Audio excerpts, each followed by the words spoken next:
Thank you very much.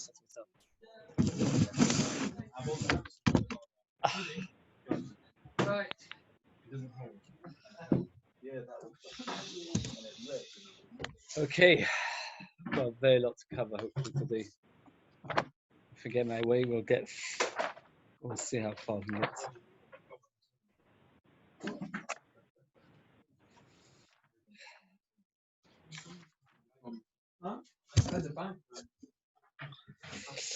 In the middle of the Gadata on Daf Kufyut Chesamut base, discussing the Chashivas of Shabbos.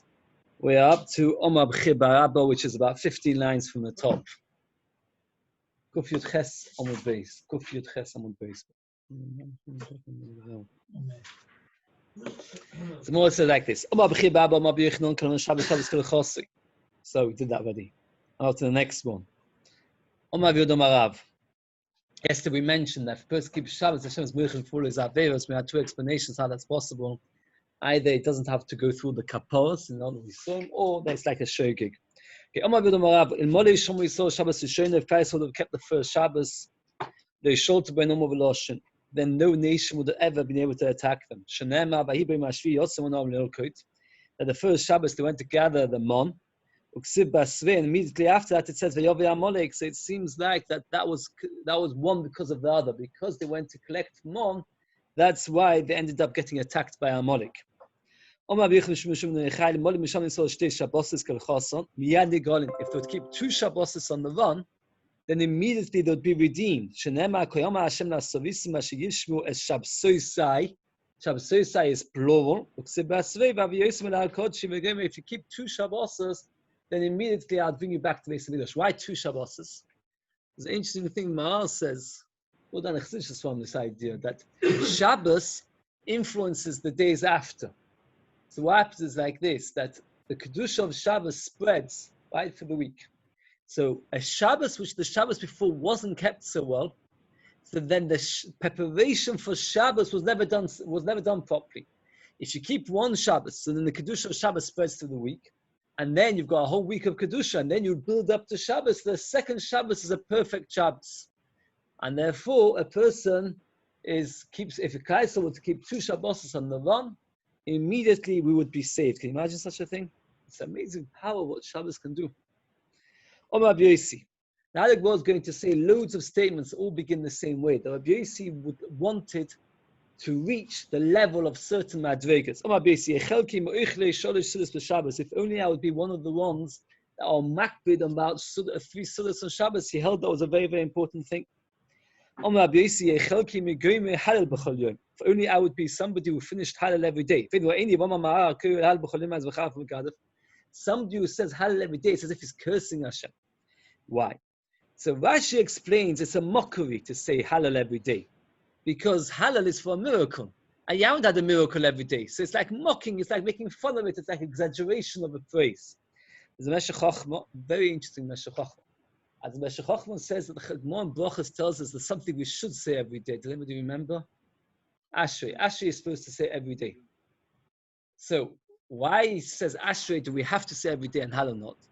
It says Ashrei represents Koyach HaTeva, the way of the world of nature. Hallel refers to miracles. What is greater? It's very interesting. Most people would say 2 miracles are greater. It says Meshech Chochmah, no. Teva is greater. Why?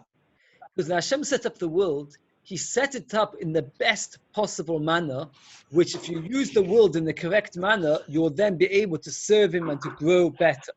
And miracle, the Teva has to be broken. It's like if you build a house and it's built perfect, down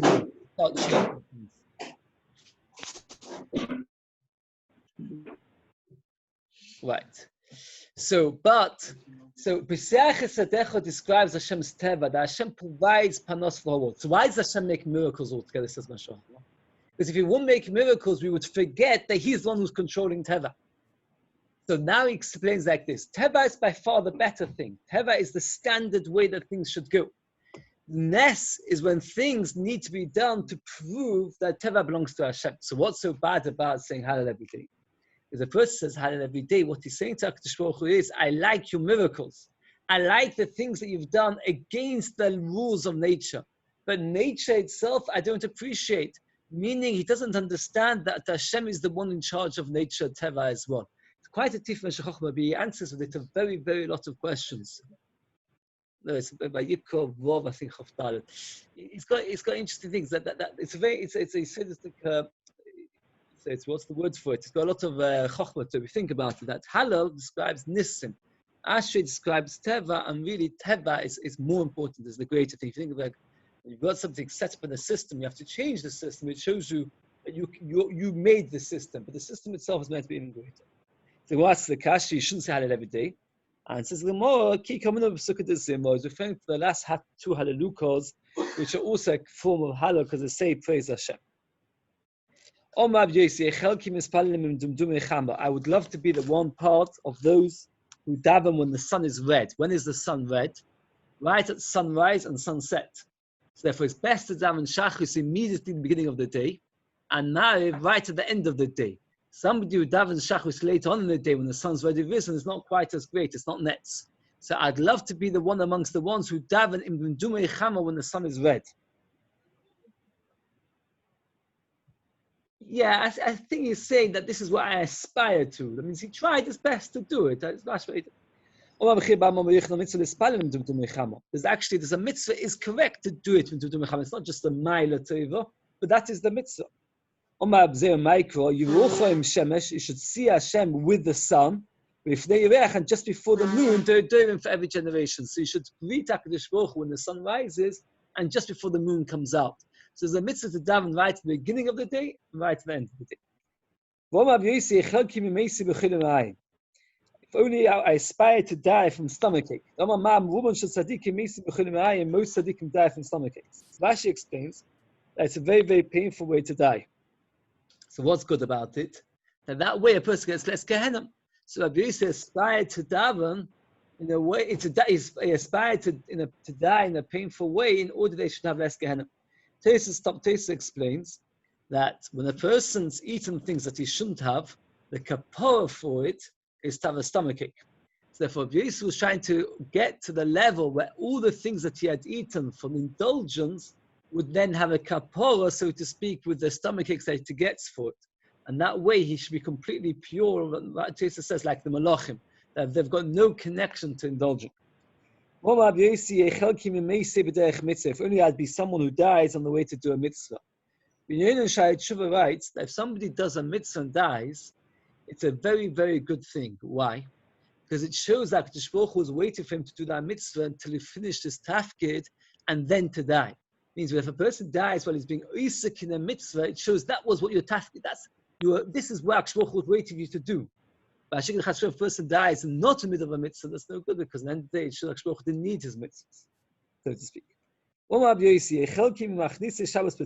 going fast because there's so much, but each thing is. If only I'd be somebody who brings in Shabbos and Tiberia, we say Shabbos with Sipori and take out Shabbos and Sipori. Tiberia is a valley. Sipori is the top of a hill. Now, when are you not allowed to do malachos by Shkia? Shkia is when the sun sets. If you live in a valley, then what happens is you see the sun going past the mountains. You can't see it anymore because you're living in a valley. You can't see the sun. Therefore, you think it's sunset and you're ready to bring Shabbos in. In Sipori, they lived on top of a mountain. So therefore, they could still see the sun even after it went beyond the horizon, because if you live very high. So Rabbi Yossi said, I'd aspire to bring Shabbos in Tiberia, meaning Shabbos in early like they do in Tiberia, and to bring Shabbos out late like Tzipori, which is the idea of to be maktim to bring in Shabbos, to be ma'acher, to be moitzi Shabbos.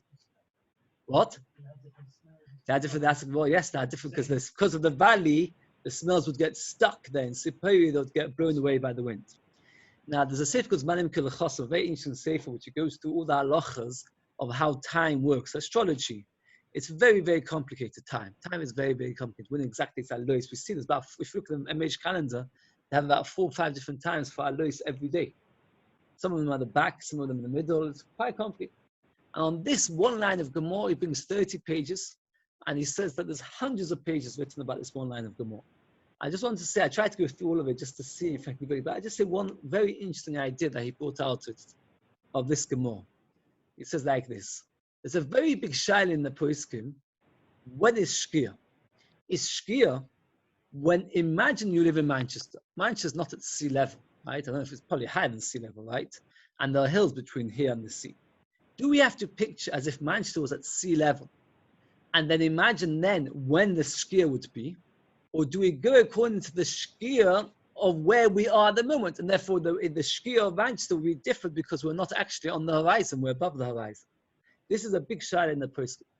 It says that many Rishonim, because 11 different Rishonim that are being arrived from this one Gemara, that if you think about it like this, imagine somebody would say to you, I want to be really frum. I'm going to move to Gateshead, and in Gateshead, Shabbos goes out later. Would you say to him he's frummer than you? No. Why not? Because in Shabbos, Nacht is later. It's no greater. It's not a greatness to go out to live in Gateshead or to go and live in Scotland where Shabbos goes out even later.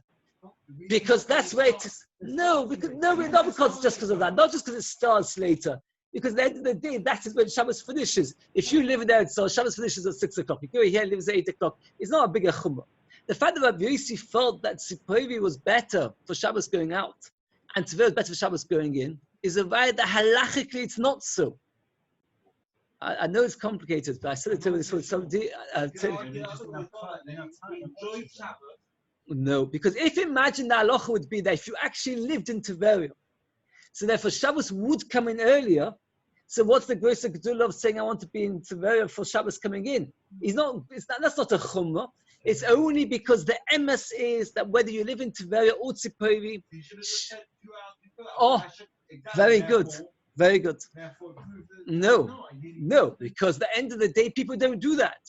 Because they're not interested. Why should I be in Shabbos early? Because, no, the answer is, I would love to be in Tiberia where people don't know exactly when Shiur is, because it's very hard to know. And because they live in the valley, they assume Shiur is early, but really Shiur is actually much later. And I'd love to take Shabbos out in Sepurim mountain, and therefore I think that they think that Shabbos is going out later, but really Shabbos has come out much earlier. And it says from this Gemara to Raya, I used to live in Kiryat Sefer. Everywhere there it's always hilly, very, very hilly. I don't know if you've been to Kiryat Sefer. Every road in Kiryat Sefer was on a hill. And there was some Rabbanim that came up with a chumrah that you have to keep Shabbos according to which part of the hill you're on. And they had different times. And this person's says from this Gemara to Raya, not like that. It's still about 30 seconds, a minute difference between if you live on where's a high road in Manchester. No, Manchester's not so hilly. But you're probably happy about it for the bike ride, that it's not too hilly. But the fact is, what? Oh, so you don't have to. But from this Gemara, it's a very strong ride, because if the Emes Shabbos would come in earlier, Mechatis, that's not a fun kite to go. Imagine somebody saying, I'm going to. Oh. But either way, it's not. Imagine somebody moves from Manchester to Gateshead every Shabbos. It's not fun. Okay. You don't agree with him, but okay, because but it's interesting. It's very, very interesting topic to go into. In the older days, there were two people who had a job in school. One was to get everybody to sit down and learn, and one is to tell everybody to go home and eat lunch. So which job would you prefer? I'd rather have the job of the ones who tell people to go and learn, not the one who tell people to stop learning. Because at the end of the day, there's, what's the word for it? At the end of the day, it's better to be one encouraging to learn than discouraging. I saw recently a story by Yaakov Hamnetsky, may give me tremendous chizuk, that there was a false alarm, a fire in his yeshiva. When they call yeshiva in America, they mean high school. A grammar school, there was a fire alarm went off, and after they all went outside, they realized it was a false alarm. And they saw Yaakov Hamnetsky was literally crying. I said to him, why are you crying? It's a false alarm. What do you mean, why am I crying? All these boys could have been learning another couple of minutes, and they've lost it because of this silly fire alarm. We don't imagine that, thing. But he sees a real abuse that if only I'd be the one to get the children to come and sit and learn, rather than the ones to get them up. I'd rather be the one who collects and distributes, because distribution requires the decision making who should get more, who should get less. And that's very, very, very difficult, because you don't always give it right, etc. So I prefer to be the one who collects and rather to be the one who distributes, that I shouldn't have to give it to the wrong person. Better I should be somebody that people are choished, and I don't have that avera. That's a big schus. The person who doesn't have it. Be that people were choished me, and I never had it. Well, the Mashal says different explanations. When the people were choished or papa for an avera and never did it, brings different explanations. Once a papa almost fell down a ladder, And one of the Amorim said, I know why it is, because somebody once asked you for stock and you didn't give it to them straight away. So the Prophet said, even that accusation was not true. I had relations 5 times. And from each one I planted a new tree in Klal Yisrael, meaning another Talmud Chacham. Who were they? Rabbi Shmuel, Rabbi Yossi, Rabbi Loza, Rabbi Yossi, Rabbi Chalafta, Rabbi Yossi, Rabbi Tilas, Rabbi Yossi, Rabbi Nachem, Rabbi Yossi. There's another one. He had a rosy complexion. He looked like a rose. So therefore, he called him Vardimas, which means a rose. If he only had 5 times, that means his whole life 5 times, he never kept Mitzvah Soina. So Moses says, 5 times I did it twice on the run, which the Gemara says that causes a certain satisfaction to the wife, and therefore, by doing that, the person is zeichet to have boys. So he did it 5 times, and each time he was zeichet to have a big Talmud Chacham. This brings down the Yerushalmi that he was talking about 5 different Yevomas. He did Yibum many times, and by Yibum there's a shitta that you're only supposed to have relations 1 time or no more. So therefore, that's why you only did it 5 times, and each time, 5 different Yevomas, and each time he created another Talmud Chacham. Says the Gemara of Yossi, in my life, I never call my wife, and my ox. And I call my wife the house, or the shevi sodi, and the ox I call my field. The reason is that the wife is the mainstay of the home. Without a good wife, the whole home falls apart. And a field, the main power of a field is the Rav towards Krachshoy. That means the produce of a field comes depending on the success of the ox. If a person's got a good ox that plows well, then the person will have a good field. If a person doesn't have a good ox, he won't have good fields. Therefore, the ox is the one that makes the success of the field. Rashi explains that Rabbi Yosef here was displaying how great he was. That even the way he spoke, generally, that means Sichas Chulin, the general speech of Rabbi Yossi was so deep that even from that you could learn ideas. The way he related to his wife, the way he spoke to his wife, told people what a wife is really supposed to be and what an ox is supposed to be.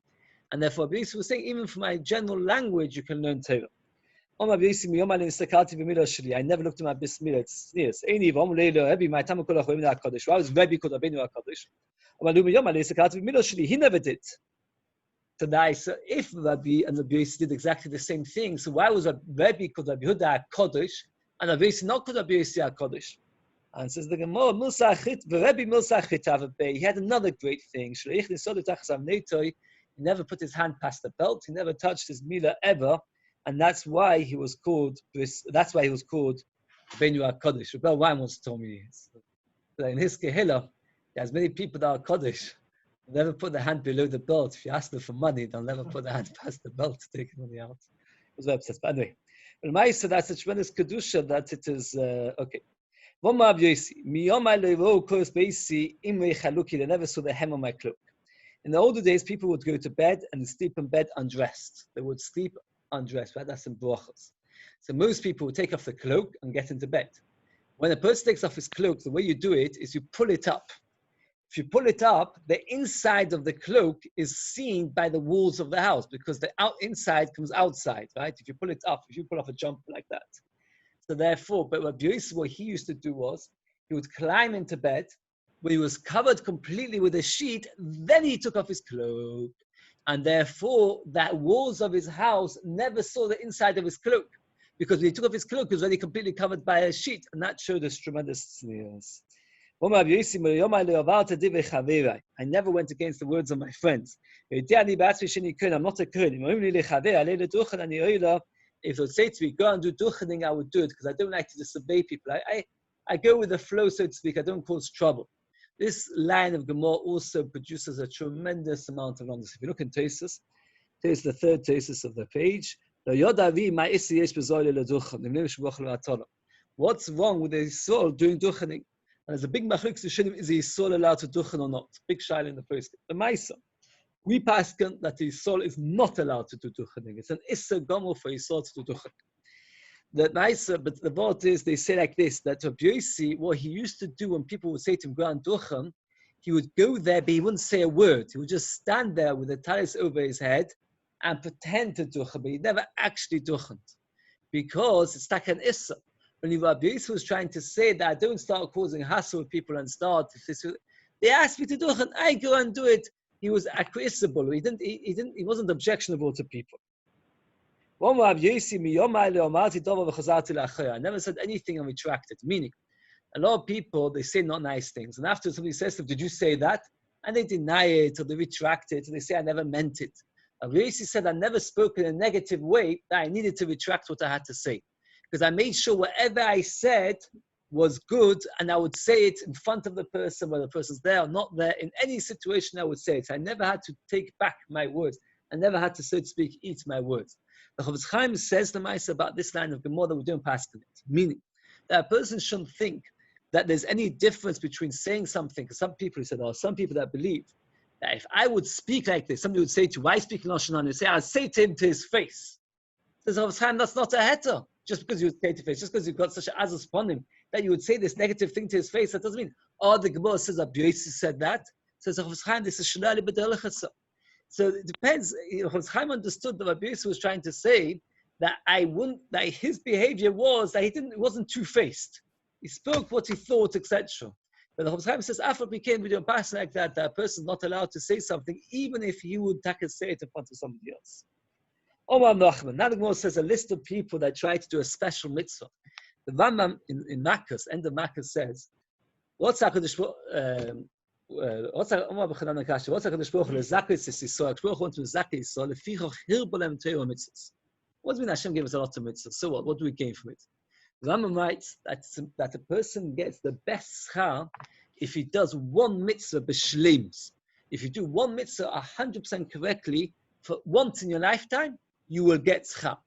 And there were many tzaddikim, so that's why Hashem gave us many different mitzvahs. Because some people, for example, will be able to do tefillin, some people chesed, some people cholim.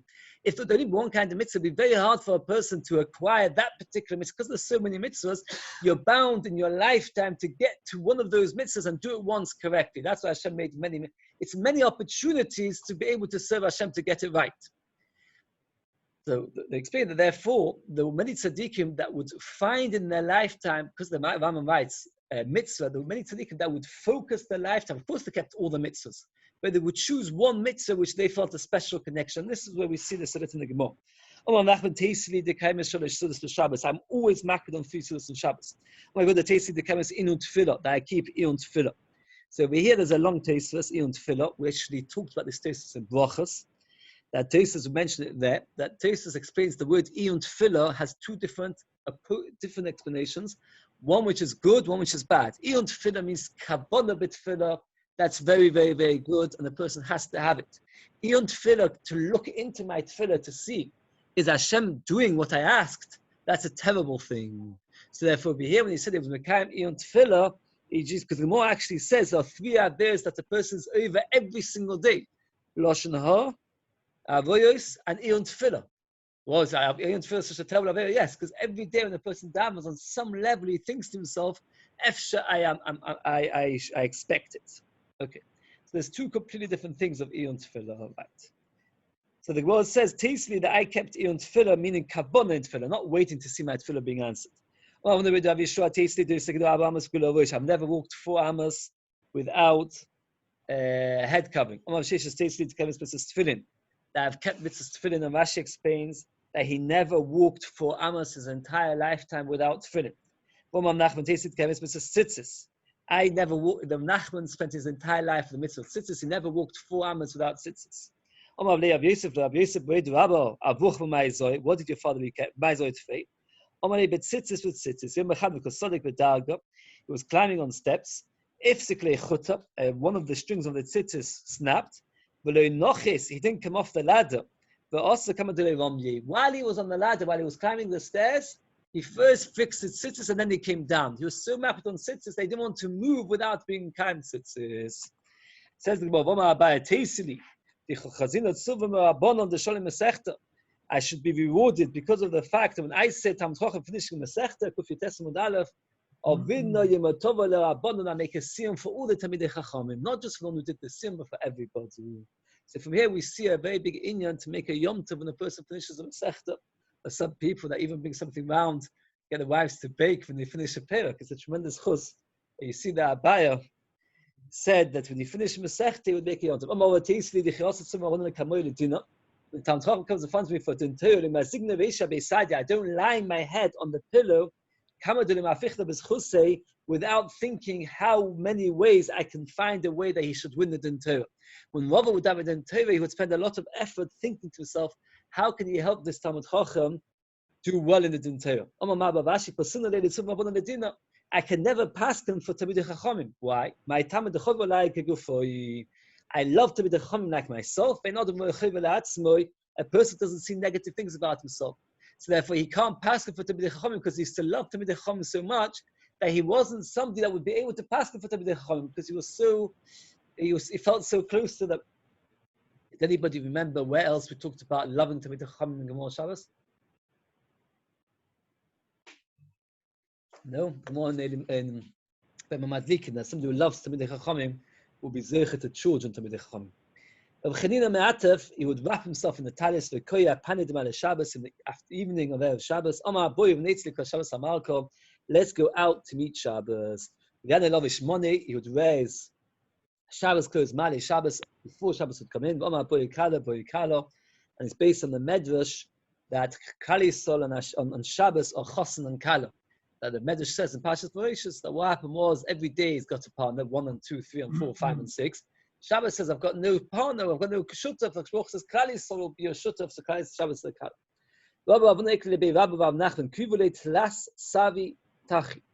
They bought 3 sa'ah of oily wafers, which are particularly tasty. Did you know that I was coming? You're not more special than Shabbos. I mean, really, they prepared it for Shabbos. And they said to him, don't think we prepared it for you, we prepared it for Shabbos. It's a very big shiloh. Which we don't have so much time. Somebody told me recently, I couldn't believe it. He told me, I made a simcha. God's a choshva person, I'm going to say who it is because he'll get very upset. And he said that he had a cheap bottle of whiskey and a very expensive empty bottle of whiskey. He poured the cheap bottle of whiskey into the expensive bottle of whiskey. And he said he had hundreds of people coming, and only one person said to him, this doesn't taste like that whiskey. And he thinks everybody else noticed it. What? Not even one. Oh, and he asked the Rav, and the Rav was not happy with it at all. And the question is, as a person doing it, has to ask for himself. Here's the question. So we hear the Gemara says that here he thought that they had prepared it for him. And he said, we didn't prepare it for you, we prepared it for Shabbos. Why did they have to tell him that? Why not just say to me, yeah, prepared it for you? The answer is, you have to be careful. You can't say, Lemaisa. Yeah, which bottle. And also the question is, if you don't tell them that this is an expensive bottle, you just leave it on the table. He would just couldn't believe that nobody noticed. Anyway. Rabbi Avon Zovan Betleisa. Rabbi Avon wanted to show the chashivus of Shabbos. So what did he do? Zovan Betleisa Istri Pshiti. He would buy with 13. Istri Pshiti is a sela, a medina, which is an eighth of a sela tsui. So he would buy with 13 of these coins bisra meat Betleisa Tavchi from 13 butchers. He would drop off the money straight into the doors. And he would say to them, Ashur hurry up, hurry up. Tavash got 2 mahalchim how he would do this. Either he would drop off money by the butchers before they gave him the meat to 13 different ones and tell them, all of them, hurry up, meaning that all of them should give them the best piece of meat. And he would pay before he got anything, telling them, give me the best meat. Alternatively, he would buy 13 different pieces of meat, and then he would go to the cooks in his own house and say to them, don't wait until all 13 deliveries come and start cooking all 13 portions of meat together. Rather, cook them as they come. I mean, let's say wife knows she's got a lot of deliveries of meat, so she might only cook each one as it arrives. So either he would hurry up the butchers and say to them, I'm paying you in advance that you should, as soon as you've got any meat, send it around to me. Or he would just buy 13 pieces of meat and then tell the family who are cooking, hurry up and cook it before the next piece of meat comes, because I want to make sure there's plenty of meat for Shabbos. If by the time you wait, who knows if there'll be meat there already. But before Rabbi Yosef attacked the Shnei, he would sit on the throne made out of ivory, and blow the fire. The idea is that even though he was such a wealthy person, Rabbi was extremely wealthy, he was a royal person. And therefore, he was. You could think to yourself, such an important person, he shouldn't prepare for Shabbos. No, he would do a very billiger, what's a good word for English? A lowly job, blowing the file. The covered Shabbos, a person should do that. He would wear an apron on Friday to show that he's preparing for Shabbos. For Shabbos, he would get ready, get into the spirit of the work. The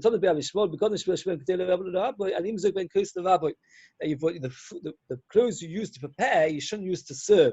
So you see that when you prepare food, you have to wear lower class clothes, and therefore you would put on an apron on Friday. He would singe the heads of the food. That means for the head of the animals. He would salt the fish. He would light candles. A proper god of Basilta, he would twist wicks of Chistapom silk, he would cut beets to very, very small. Rabbi Yosef Matzachitzivi, they would chop wood. Zeh Matzis Tsusi, he would singe the candles, which we have a minute to. Some people have a minute before the wife lights to singe the candles. He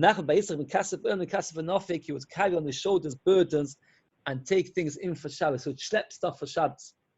There's a Rekiva who says if a person would know how much chus he gets for carrying the shopping home from Shabbos, just for the effort of carrying shopping home from Shabbos, he would feel a tremendous joy that his entire lifetime he would never be able to feel sad because of the schus of carrying food home. I don't like to go off to there was sons of Rebbe's, when he used to chop the onions for Shabbos. That was his job every week. And they used to ask him, why do you chop the onions every week? And to every person that asked him the question, he would give a different answer. To the Hasidim, he would say that everything on Shabbos is gematria 7. Dag, fish, is 4 and 3 is 7. Yain, in Mispar Cotton, Yud Nun, 10, 10, 50 is 7. Take away the notes. Bosa is 2, 3, 2. Everything on Shabbos is always 7. Botzel Anyan is 14. 9, 2, and 3. Botzel Anyan is gematria 14. So you need to have special kavanas to chop the 14 into 2. That's what he told the Hasidim. To the Litvishers, he would say to them, the halacha is when you chop onions, you're not allowed to cut them too thin. It's a shaila of teichen. I'm scared that my wife will cut them too thin, and then what will happen is I'll be over on issa teichen. To the Balabatim, he would say that what happens is that the halacha is for teichen, you're not allowed to do it too long before the meal, because the onions, peeling the onions could be a shaila of boiva. This was a simple idea, so you have to just before the meal. And to the housewoman, he would tell another issa. He had a brilliant idea that anybody who asked the question why he would chop the onions would give another answer. So it's amazing to see the galus of the Sadiqim, how they managed to have such koiches. Okay, says the more weiter.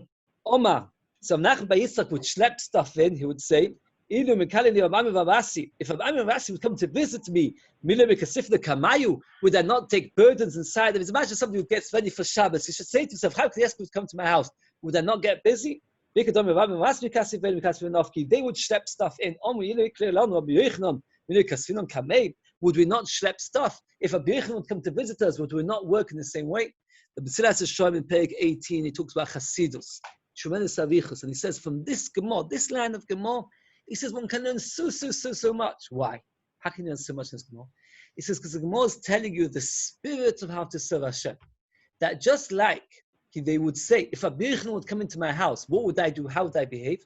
That's how a person is supposed to live his life. He has to imagine that HaKadosh Baruch Hu is this God who he loves like a father which he loves a very, very lot, and picture himself, what would he do if this father would come to his house? And that's how he would serve Hashem. And he says, this is the whole message of these Amoraim, that they pictured how a great person would be in their lives, and that's how they came to serve Hashem. It's very interesting. He gets a lot, if you read the words of Hashem, it gets full of his spilers from these words of Gemara, which we would just think. And now we have the famous story of Yosef Berkei Shabbos, which George should get the whole book out. And the Gemara only does 4 lines, which is about a 20th of or even less of our Daf Yom. Yosef Berkei Shabbos. Yosef was very Berkei Shabbos. There was a guy in his neighborhood. He was very, very wealthy. The stargazer said to this wealthy guy, all your money is good to Yosef Berkei Shabbos. So he sold everything that he owns, and he bought with it a very expensive diamond. He put it inside his soft hat, Rashi says. He was crossing a bridge. A wind blew, threw the hat in the water, and the fish swallowed the hat. They took the fish out of the water. They brought it out of Shabbos Omi. They said, "Man, Zaman Gehashta, who's going to buy such a beautiful fish on a Friday afternoon?" Ominu Zunam Tulik Biet Gabi Yosef Bekeshabi, the Rogel the Zovin. Go to Yosef Bekeshabis. He always buys the expensive fish. They bought it to him. Zovne, he bought it. Koi Ashkech Be Manginter. Zovne Betlisa Elisa the Din Vedava. He sold it for 13 attics full of gold coins. Can you imagine how much money that is? 13 attic rooms full of gold coins. Rashi says it's a guzma. It's impossible to have so much money. It's just a thing. But Tosfos says, if you look at Tosfos, it's the size of a vessel. 13 vessels full of gold coins. An amazing thing. How he was If you lend for Shabbos, Shabbos pays you back. And whatever you spend on Shabbos, you get back for Shabbos. Unbelievable. When a person spends on Shabbos, you're guaranteed to get it back. He spent all the money, he got it all back. Rebbe asked how do people get wealth in their tzor? The person takes Maisa, he becomes wealthy. In Bavel, there's no Maisas because in Bavel, you're not mechuyev to give Maisa. So how do they get wealthy in Bavel? Because in other countries, there wasn't so much Torah. There was only Torah in Bavel. So there was no Maisa and there was no Torah. So how does a person become wealthy? I was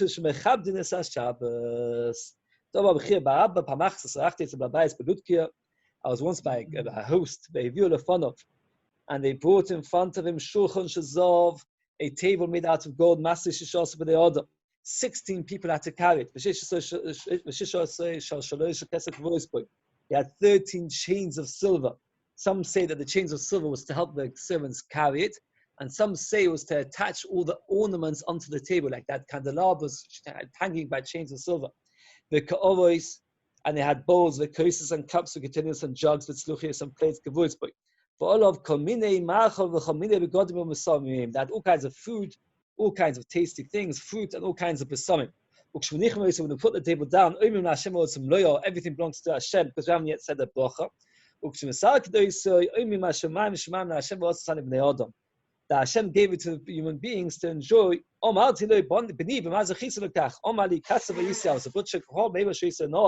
Whenever I see a nice piece of meat, I set it aside for Shabbos.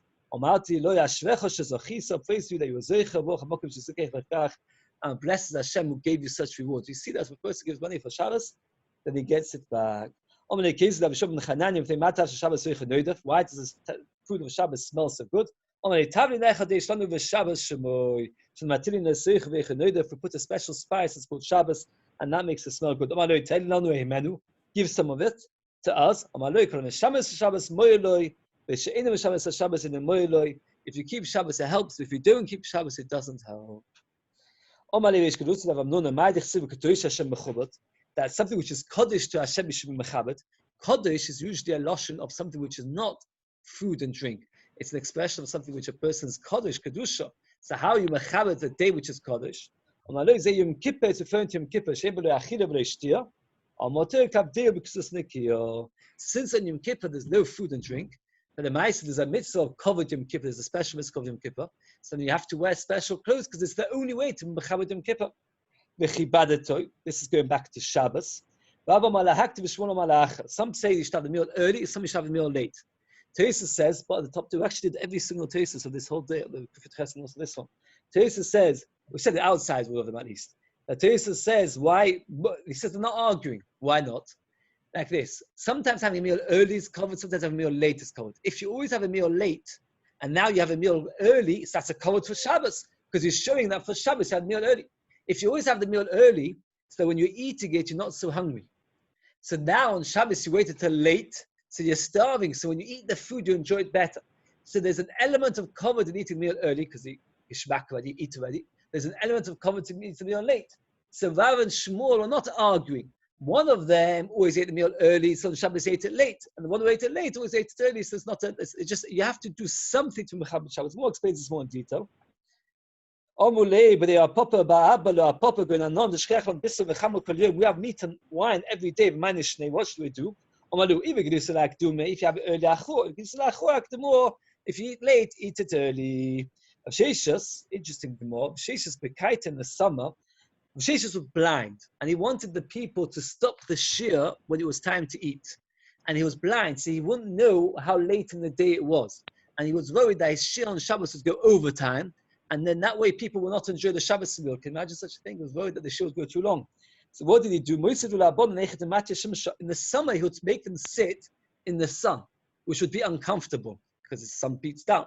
The sisva in the winter, he would sit them in the shade where it was very, very cold. That way, in the summer, he would put them in the sun where it was hot. In the winter, he would put them in the shade where it was cold. That way, they would suffer. In order they should get up very, very quickly from his shiur, meaning that they would not bother sitting around by the shiur, and they would be rumbling around trying to get out. And then he would hear them trying to leave the shiur, and then he would know it's time for them to go to eat. Rabbi Zeva says, he would look around for groups of Tzachomim that were talking, learning the Torah. He would say to them,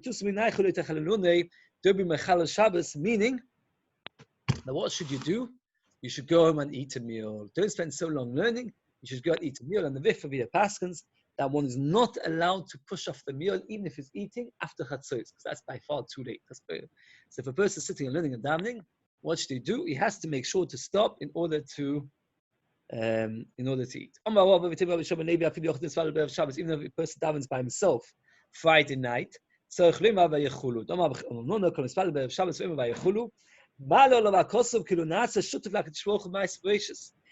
says Vayechulu has become a partner with HaKadosh Baruch Hu for creating the world. Vayechulu is plural, that they finished. They finished creating the world. Who's they? That's Hashem and the people who say Vayechulu. Why, if somebody says Vayechulu, is to become a partner to HaKadosh Baruch Hu? HaKadosh Baruch Hu created this world called Nikol V'Shmili Chvoidi B'Rotzi V'Afyatzarti. HaKadosh Baruch Hu created everything to be Megale Kvod Shman. The whole Tachlis HaBriya is that people should come to recognize Hashem and serve Him, because that's for our ultimate good. When a person says Vayechulu, he's actually declaring that the world was created by Hashem. So that was the Tachlis HaBriya, for that was the world was created. So he's actually bringing the world to its purpose. So that is why Hashem created the world. So if a person says Vayechulu, is actually helping HaKadosh Baruch Hu, because this is what HaKadosh Baruch Hu actually wanted, and this is what HaKadosh Baruch Hu created the world for, so it becomes part of HaKadosh Baruch Hu. So where do we see that speech is mamish like action? The words of Hashem, Shema Nasu, the world was made, the heavens were made. So we see that a speech can have the power like an action. Only by Hashem, but since we see that Hashem did it like that, so it gives us a mess. Anybody who says Vayechulu, they put their hands on his head. Your averos will go away. By a person saying Vayechulu, all his averos go away. Two malachim come home Friday night from shul to their house. If he comes home to find a candle burning and the table set and the bed is spread, if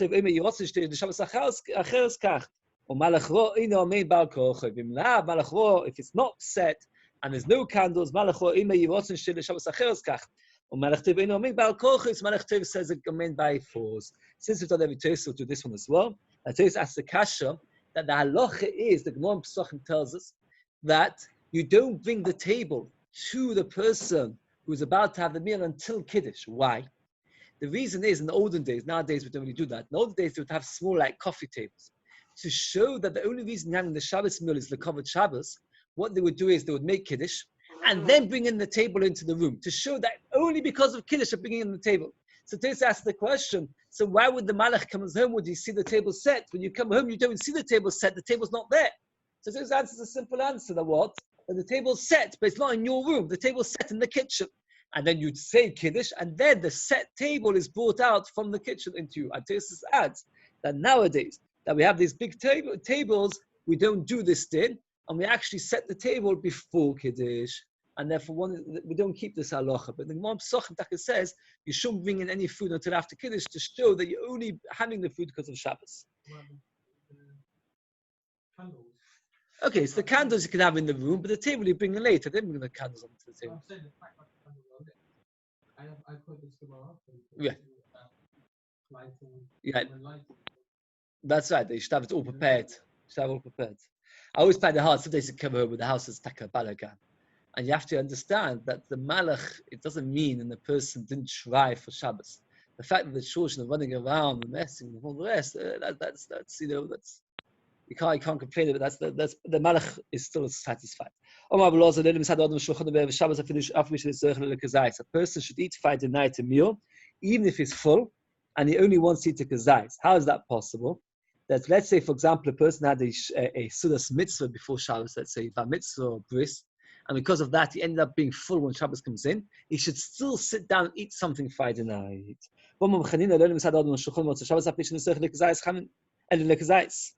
Even if a person is not hungry Motzei Shabbos, you should still set the table and eat a kazais. You should light the candles and set the table Motzei Shabbos. Even if you're not hungry, at least eat a kazais. Drinking hot water on Motzei Shabbos makes a person better. Pas chama Motzei Shabbos melugma. Fresh bread on Motzei Shabbos is healing. So if a person should have, many people on Makbid to have a hot drink Motzei Shabbos. I don't know about hot bread. Ladies and Santa Gemores, they used to make him Mapuke Shabbos every Motzei Shabbos. We mentioned already before when he sat on this throne, but Bavo was a very, very wealthy person. So Bavo, every Motzei Shabbos, they would make him Igla Tilsa. What's Igla Tilsa? It's either a calf which is born third, because Rashi says that's the best kind of calf, because when the first two are born, the cow is still young and finds it difficult to give birth. The third one is best. Or it's a calf which is only a third grown. That is the most tender meat. They would make him this very expensive calf every Motzei Shabbos. He only ate the kidneys, because he was not that hungry Motzei Shabbos. You can't eat an entire cow Motzei Shabbos. So he only ate the kidney, that's all he ate. And it seems that the kidney was a very tasty part. When his son Avimi became older, why are you going to waste an entire cow every Motzei Shabbos? What's the point? You eat one kidney and the rest of it goes in the bin. They didn't have freezers in those days. So why are you wasting so much? What should you do better? When we slaughter the cow on Friday afternoon for Shabbos, we'll put aside one kidney and we'll eat a Motzei Shabbos instead of all this wastefulness of every Motzei Shabbos of cutting a whole meal. Shavkur, the taka left. A lion came and ate the entire cow. The cow which they saved by not shechting it Motzei Shabbos in order that they saved it the kidney from Friday, a lion came and ate the cow. What do you learn from this? That the covered Shabbos you slaughter the entire cow, and the covered Motzei Shabbos as well. No, there was a second cow which he was going to have used Motzei Shabbos to shecht it and eat the kidney. But he didn't bother because he had saved the kidney from Friday. So he thought, now he'll have an extra cow. He didn't. The cow is an unbelievable gemor. That here you've got that it's a kedai to shecht an entire cow just for one kidney. It's not considered. We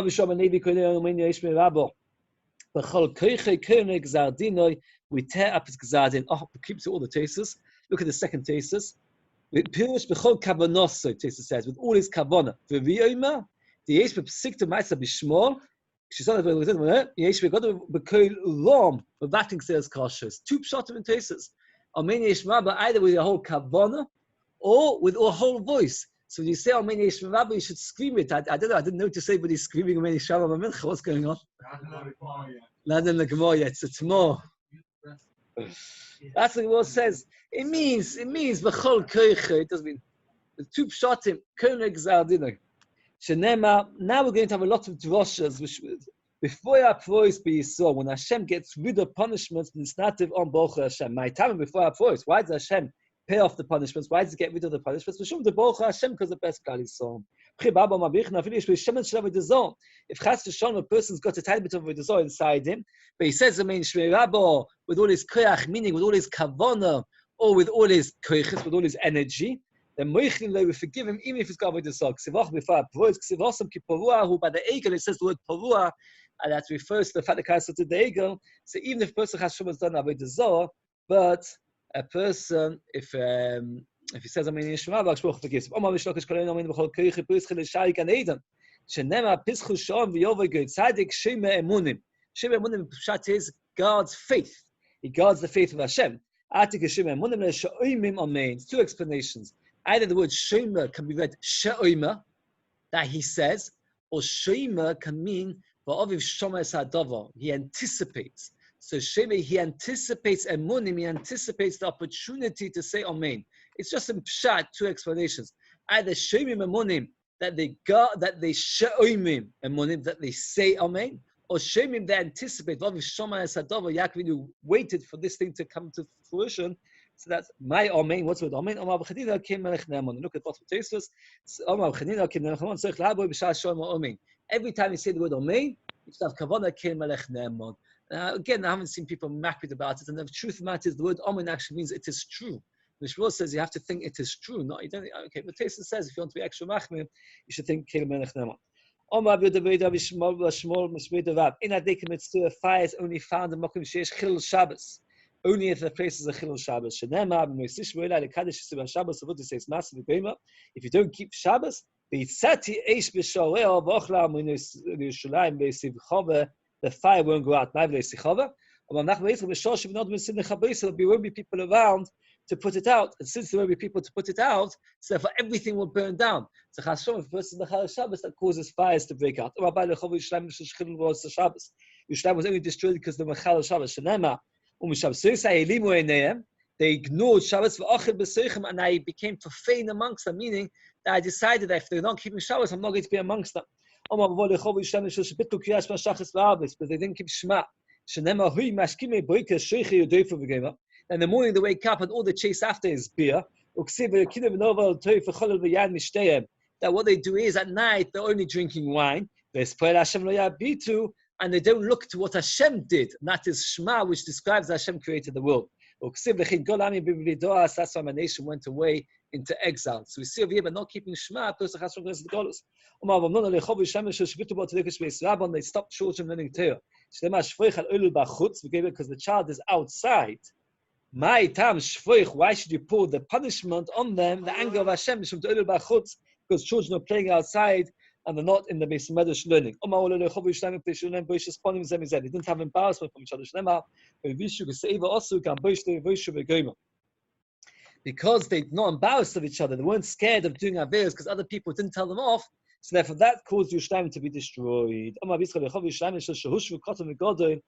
That the people who were great were no greater than the people that were small. That means the people that were considered leaders were not really leaders at all. They were also very bad.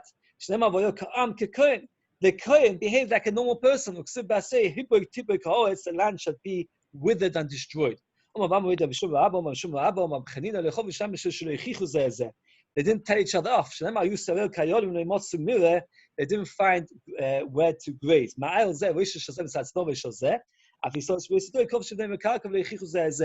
There's two explanations over here. When a ram goes in a flock, what they do is they don't look up, they look down. Since they look down, so what happens is they don't notice what each other are doing. They ignore each other. So therefore it teaches, if they're not rams, deers. So therefore it's teaching us that the Christ at the time of the Churban were not interested in that at all, in worrying about what other people are doing. They have to realize it's a mitzvah of Torah, and the fact that they weren't interested, that caused the Churban.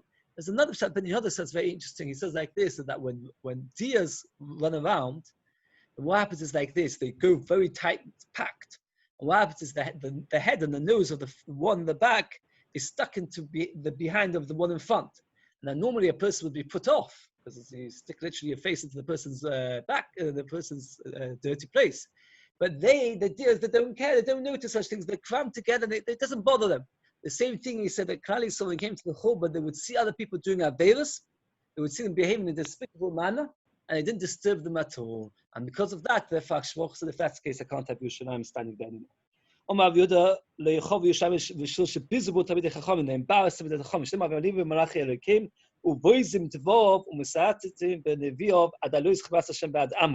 Until the anger of Hashem came up on his nation, what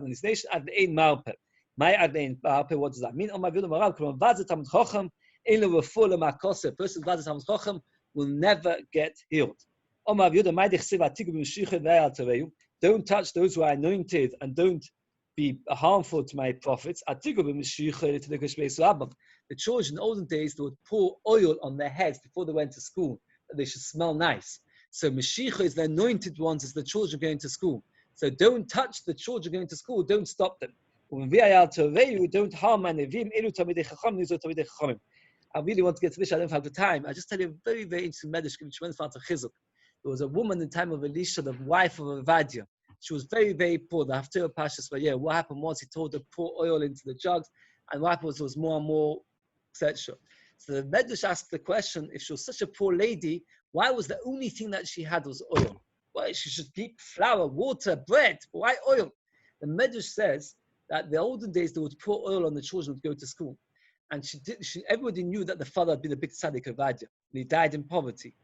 She was scared that if she would send him to school without pouring oil on their head, they wouldn't smell good. If they wouldn't smell good, people would say, you can see that a person serves Hashem and his children are neglected. So therefore she wanted that even if she had no food, that people shouldn't see that the children of a tzaddik are walking around neglected, because it would cause a chilul Hashem. And therefore she would pour oil on their head. And therefore that's why she had oil left over. And that's when Elisha said, what do you have? She had oil. It's a very interesting Medrash. Says the Gemara, Omar, the world only stands because of the speech, the learning of children. What about our Torah? You can't compare Torah that's got no avers to Torah which has got avers. And the Chofetz Chaim Saloshem goes on about this, that you can imagine if Papa's Torah was millions of times greater than a little child's Torah. And yet, and how much Lashon Hara did Papa speak in his lifetime? He probably never spoke Lashon Hara. But yet, there might have been an element sometime that he spoke something not so good. And because of that, his Torah was not as valuable as the Torah of a little child, because that child never spoke Lashon Hara. So he says, Kal v'chomer, a person has to be aware that every time he uses his mouth for speaking Lashon Hara, so what happens is the entire mouth becomes weaker and contaminated. And afterwards, he thinks that he'll be able to daven and learn. No, it doesn't have the same power. Okay, we'll have to stop over here because I can see I was going to get to the Mishnah. I'm scared to go over time to start.